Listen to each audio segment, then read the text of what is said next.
Number one అంటారు. అసలైన number one Guru Kashi university.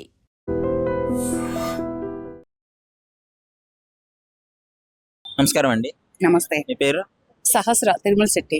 సహస్ర గారు, సామర్లకోటలో ఒక ఇన్సిడెంట్ జరిగింది తెలుసా? పాపం తల్లిని అలాగే ఇద్దరు పిల్లల్ని అతి కిరాతకంగా చంపాడు ఎఫ్ఐఆర్ పెట్టుకున్న ఒక వ్యక్తి. అంత అవసరం ఏముంది?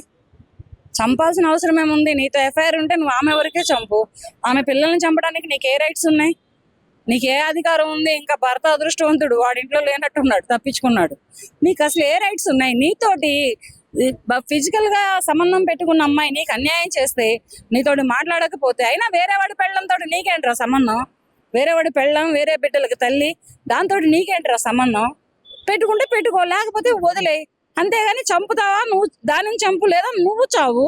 అంతేగాని మధ్యలో పిల్లలు ఏం చేశారా?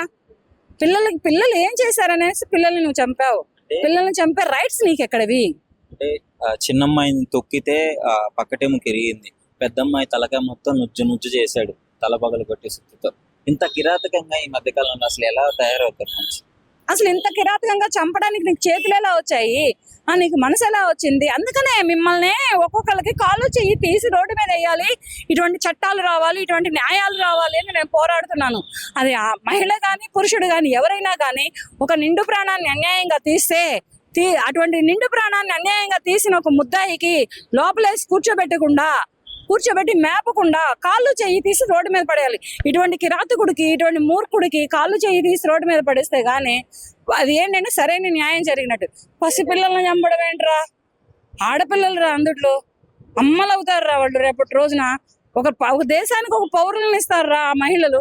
అటువంటి మహిళలను చంపడానికి నీకు చేతులు ఎలా వచ్చినాయి? మనసు ఎలా ఒప్పింది? ఇంత కసాయితనంగా ఎందుకు మారావు నువ్వు? రేపు నిన్ను లోపలేస్తూ ఉంటారుగా. తోందనం అసలు ఆల్రెడీ తోండం మొదలుపెట్టే ఉంటారు. ఇన్సిడెంట్లు జరిగినా కానీ ఎందుకు వీళ్ళు అసలు భయపడట్లేదు? ఎక్కడ చూసినా ఈ ఎఫ్ఐఆర్ కోసం మర్డర్ చేసుకోవడము, ఇల్లీగల్ ఇన్సిడెంట్లే జరుగుతున్నాయి. ఏం లేదు, చొక్కా వేసుకున్నంత ఈజీగా స్టేషన్కి వెళ్ళి బయటకు వస్తున్నారు. ఇప్పుడు ఒక సినిమా షూటింగ్ లో చొక్కా ఎట్ట మారుస్తాడు కదా హీరో, అట్ట మారుస్తారు కదా క్యారెక్టర్ ఆర్టిస్టులు, అట్లాగే చొక్కా వేసుకున్నంత ఈజీగా పోలీస్ స్టేషన్కి వెళ్ళి వస్తున్నాడు. అక్కడ సరైన న్యాయాలు లేవు, సరైన చట్టాలు లేవు. దాని మీద ఏంటంటే వీళ్ళకి వెళ్ళి రావడం ఈజీ అయిపోయింది. లేకపోతే బెయిల్ మీద రావచ్చు, లేకపోతే ఒక ఏదో ఒకటి డబ్బు ఇచ్చి రావచ్చు అని ఒక ఉద్దేశాలతో వీళ్ళు ఇటువంటి అరాచకాలకి, ఇటువంటి దారుణాలకి తెగబడుతున్నారు. శుభ్రంగా నీ బ్రతుకు నువ్వు ఎక్కడ బ్రతికినా బ్రతికేవాడు. నీకు లేరా పెళ్ళాం పిల్లలు? సరే పెళ్లి కాకపోతే ఒక మంచి అమ్మాయిని చూసి పెళ్లి చేసుకో. ఈ పిల్లల తల్లితోటి నీకెందుకు? ఈ పిల్లల తల్లి నీతోటి ఎంతకాలం అని ఉంటుంది అనుకుంటున్నావు? అవతల భర్త ఉన్నాడు, పిల్లలు ఉన్నారు, పెట్టుకున్నావు, వదిలేరా నువ్వు. అంటే నీ బ్రతుకు నువ్వు బ్రతుకు, మంచి అమ్మాయిని చూసుకొని పెళ్లి చేసుకో. లేకపోతే నీకు భార్య పిల్లలు ఉంటే వాళ్ళతో శుభ్రంగా అడ్జస్ట్ అవ్వు. ఆమె చేసిన తప్పు వల్ల పిల్లలు కూడా బలి కావడం జరిగింది. మహిళది తప్పు ఉంది దాంట్లో. ఎందుకనంటే ఆవిడ చచ్చిపోవడం కరెక్టే, కానీ ఆవిడ వరకే చంపాల్సింది. కానీ పిల్లల్ని చంపి తప్పు చేశాడు ఇతను. పిల్లల జోలికి వెళ్లకుండా వదిలేయాల్సింది. ఆ తండ్రి ఆ పిల్లల్ని పెట్టుకొని వీళ్ళిద్దరిని తప్పు చేసింది, దీనికి సరైన శిక్ష పడింది, దాన్ని ఇష్టపడ్డవాడే శిక్ష వేశాడని వదిలేసేసేవాడు. కానీ ఇదేంటంటే పిల్లల్ని చంపడం చాలా అన్యాయం, చాలా తప్పు, అది చాలా దారుణం. చట్టాలు రావాలి, కాళ్ళు చేతులు తీసి రోడ్డు మీద వేసే చట్టాలు, న్యాయాలు రావాలని మన ఇండియన్ కంట్రీ తరపు నుంచి ఒక మహిళగా నిండు ప్రాణాన్ని తీసినటువంటి ఎటువంటి దోషులకైనా కానీ కాళ్ళు చేయి తీసి రోడ్డు మీద పడేసేటటువంటి చట్టాలు రావాలని ఇండియన్ కంట్రీ మహిళగా కోరుకుంటున్నాను నేను. ఒక లారీ డ్రైవర్ ఇల్లీగల్ రిలేషన్ వల్ల తల్లి, ఇద్దరు పిల్లలు కూడా బలైనారు. సో దీని ఇన్సిడెంట్ మీరేమంటున్నారు? దీనివల్ల ఏంటంటే ఇప్పుడు ఆమె భర్త కాడ లేనిది ఉంచుకున్న కాడ చూసినట్టుంది. వాడు ఏం చేసిండు, నాగుపాము లెక్క పసిగట్టి చంపేసిండు. అసలు భర్త కాడ లేనిది ఉంచుకున్న దగ్గర ఏముంటదండి? ఎందుకు ఈ మధ్య కాలంలో ఈ విధంగా చేసుకోవడం? దాని వల్ల పిల్లలు సఫర్ అవుతున్నారు, పిల్లలు ఇబ్బంది వాడు ఇప్పుడు మనం ఉంచుకున్నాడు కాబట్టి ఆమెను చంపేది ఉండే, లేకపోతే మార్చుకునేది ఉండే. లేకపోతే వాళ్ళ భర్తకి చెప్పి నాతో ఇన్ని రోజులు ఉంటే నీ పెళ్ళాం ఉంటుంది రాబాయ్, నీ పిల్లాన్ని వదిలేసే, నీకేం కావాలో చెప్పు, నీ పిల్లలని నువ్వు తీసేసుకొని నేను దాన్ని పెళ్లి చేసుకుంటా అంటే అయిపోయేది. ఇప్పుడు ఆమె అవసరమైతే ఆమెను చంపుకో. ఎందుకంటే భర్తను కాదనుకో నీ దగ్గరకు వచ్చి ఇప్పుడు నిన్ను మోసం చేసింది కాబట్టి ఆమె ఇంకా చేస్తుంది. అట్లా నువ్వు చంపడం ఓకే కరెక్ట్, కానీ పిల్లలు ఏం చేసిండ్రు?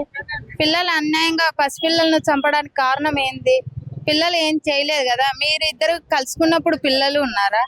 పిల్లలు మాట్లాడేసి మీ ఇద్దరిని కలిపారా? కాదు కదా. అట్లాంటప్పుడు చంపడానికి రీజన్ లేదు పిల్లలను. ఆమెను చంపినా అది ఒక రకం, పిల్లల్ని చంపాల్సిన అవసరం అయితే లేదు. రీసెంట్ టైమ్స్ లో ఇట్లా చాలా ఇన్సిడెంట్లు జరుగుతున్నాయి, దాని గురించి మీరు ఏమనుకుంటున్నారు?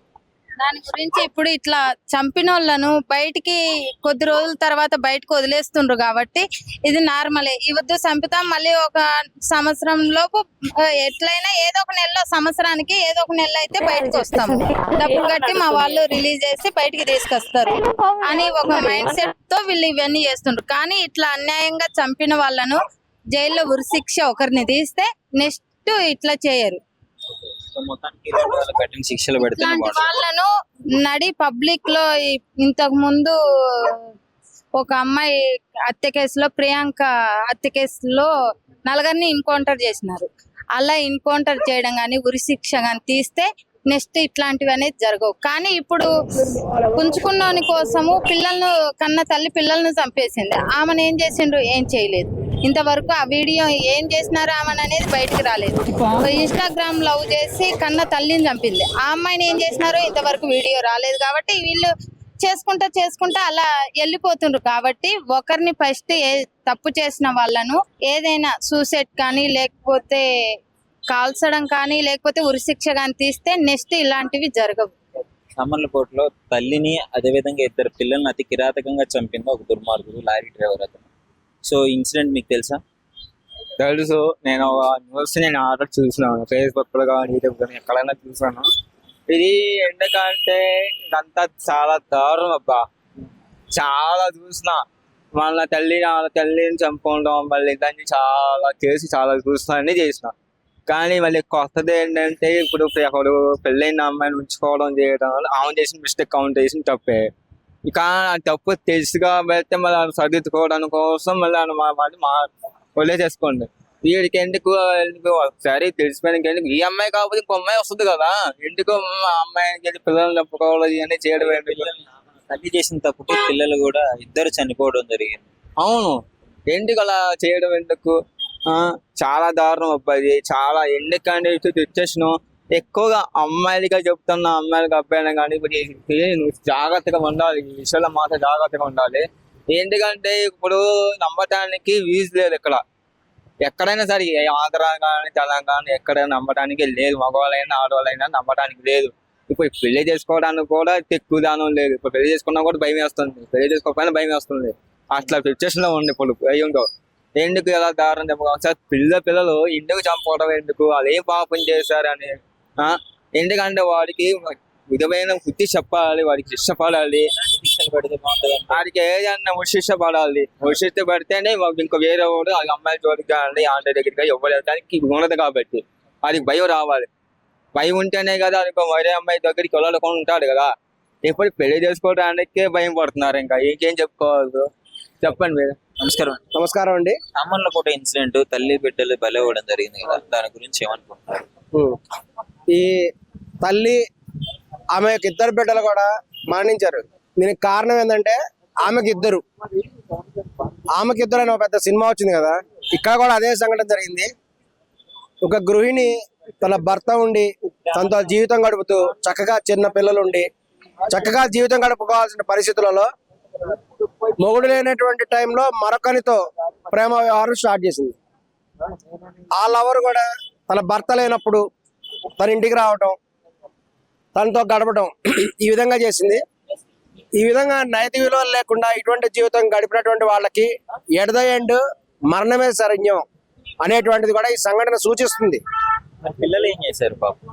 ఇక్కడ దురదృష్టకరం ఏంటంటే పిల్లలు మరణించడం అనేటువంటిది చాలా బాధగా ఉంది అందరికి కూడా.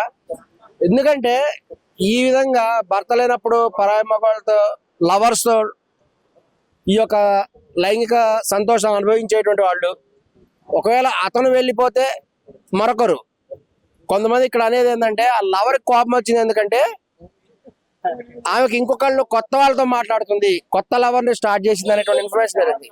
కానీ కొంతమంది అనేది ఏంటంటే ఆమె భర్తకి ఇన్ఫర్మేషన్ తెలిసింది, ఆమెకు లవర్ ఉన్నాడు అనేటువంటి సంగతి. అప్పటి నుంచి ఆమె దూరం పెట్టింది. అంటే ఇక్కడ ఏంది, ఆమెకి భర్తకి లవర్ ఉన్నాడని తెలిసింది, భార్యకి. అక్కడ గొడవ జరిగింది. కానీ ఆమెకు ఆల్రెడీ ఉన్నటువంటి లవర్కి ఆమెకి ఇంకొక కొత్త లవర్ వచ్చాడని తెలిసింది. అతనికి కోపం వచ్చింది. ఇంకేం చేశాడు లవరు, ఆమెను ఎతికితే ఆమె ఏంటంటే బయట తలుపు తాళం వేసేసి వెనక నుంచి దొడ్డిదోవలో నుంచి లోపలికి వెళ్ళి జీవితం గడుపుతుంది. ఇటువంటివి నైతిక విలువలు లేనటువంటి వాళ్ళందరికీ కూడా చివరికి ఇటువంటి హత్య పరిణామాలకే దారితీస్తుంది. ఇది నిజంగా దీన్ని చూసి కూడా అందరూ తెలుసుకోవాలి. ఆడవాళ్ళు ఈ మధ్య హత్యలు చేస్తున్నారు కదా, ఒకవేళ ఆమె లవర్ చంపకపోతే ఆమె భర్త చంపేవాడేమో ఆమె. ఇట్లాగా అనేక మందితో లైంగిక సంబంధాలు కొనసాగిస్తూ అక్రమ సంబంధాలు పెట్టుకునేటువంటి ఆడవాళ్ళకి ఇదే హెచ్చరిక. ఇది ఎట్ ద ఎండ్ ఏంటంటే హత్యలకు దారితీస్తుంది, మీ యొక్క మరణానికి దారితీస్తుంది. తస్మాత్ జాగ్రత్త. మీ యొక్క లైంగిక సుఖాల కోసం మీ పిల్లల్ని నాశనం చేయొద్దని చెప్తున్నాం. ఇప్పుడు అన్యాయంగా చిన్న చిన్న పిల్లలు వాళ్ళు ఏం తప్పు చేశారు, వాళ్ళకి ఏం తెలుసు. ఈమె వల్ల ఆమె పిల్లలు కూడా ప్రాణాలు కోల్పోయారు. ఇది నిజంగా చాలా బాధగా ఉంది. నైతికంగా చూస్తే అటువంటి ఆడవాళ్ళు చచ్చిపోవడం మంచిది. అటువంటి ఆడవాళ్ళు బతుకుంటే కొత్త లవరు, ఆ లవర్ అయిపోయిన తర్వాత ఇంకొక లవరు, ఇట్లా ఆమెకు 10 మంది ఇలా తయారవుతారు చివరికి. మొత్తానికి ఇలాంటి వాళ్ళకి కఠిన శిక్షలు చట్టపరంగా పడితేనే ఇంకా చేసే వాళ్ళకి బాగుంటది అంటున్నారు కదా. చట్టపరంగా పడవు. చట్టపరంగా ఆమెకి ఎటువంటి శిక్ష పడదు. ఇప్పుడు సుప్రీంకోర్టు తీర్పు ఉంది కదా, ఎవరికి ఇష్టం వచ్చిన వాళ్ళు జీవించవచ్చు, సహజీవనం అనేది తప్పు కాదు. ఈ మధ్య సుప్రీంకోర్టు కూడా ఒక తీర్పు వచ్చింది. జీవనం తప్పు కాదు, కానీ ఒక భర్త ఉంచుకొని ఇల్లీగల్ రిలేషన్షిప్ తప్పే కదా. అది కూడా వచ్చింది తీర్పు. ఒక భర్త ఉండి ఇటువంటి ఆడామే తనకి ఇష్టపడినటువంటి మగవాడితో కూడా లైంగిక ఎంజాయ్ చేయొచ్చు అని కూడా సుప్రీంకోర్టు తీర్పు ఇచ్చింది ఈ మధ్యన. ఇది ఇంతకంటే దిక్కుమాలినటువంటి విధానంగా కూడా ఈ యొక్క లోకం నడుస్తున్నది. ఒక్కటి గమనించాలి, ఇక్కడ చట్టం చెప్పిందా వేరే వాళ్ళు చెప్పారని కాదు, ఆమెకు కనీసపు నైతిక విలువలు ఉండాలి. భర్త ఉండి పిల్లలు ఉన్నప్పుడు తన వాళ్ళతో జీవితం గడపాలి. కానీ ఇట్లా తన యొక్క కోరికల కోసము డబ్బు వ్యామోహంతోటో ఇతర వ్యామోహాలతోటో వేరే లవర్ని పెట్టుకొని, ఆ లవర్ అయిపోతే ఇంకొక లవర్ని పెట్టుకొని ఇంతమంది లవర్స్ కనుకుంటే మీ యొక్క జీవితము సంపూర్ణమవదు, అసంపూర్ణంగానే మీరు చచ్చిపోవాల్సి వచ్చింది అనేటువంటిది ఈ యొక్క చెడు నడతగల ఉండేటువంటి మహిళలకు ఇదొక హెచ్చరిక. తస్మాత్ జాగ్రత్త. నిజంగా ప్రస్తుతం ఉన్నటువంటి సమాజం దేనికి ప్రయారిటీ ఇస్తుంది? ఆర్థిక సంబంధాల చుట్టూ మాత్రమే తిరుగుతోంది. మళ్ళీ ఎన్నికలంగానే చాలా విరక్తి కలుగుతాం. మంచి అనిపిస్తుంది కదా, లేడీస్ కూడా ఛాలెంజింగ్ జాబ్స్ చేసినప్పుడు చాలా బాగుంటది. ట్రాఫిక్ అసిస్టెంట్స్ గా నియమించిన ట్రాన్స్జెండర్స్ అందరితో సాల్యూట్ చేయించుకుంటున్నారు. ఫుడ్ డెలివరీ ఇవ్వటానికి వెళ్ళినటువంటి డెలివరీ బాయ్ అనిల్ పై కళ్ళ ముందు పిల్లల్ని కొట్టి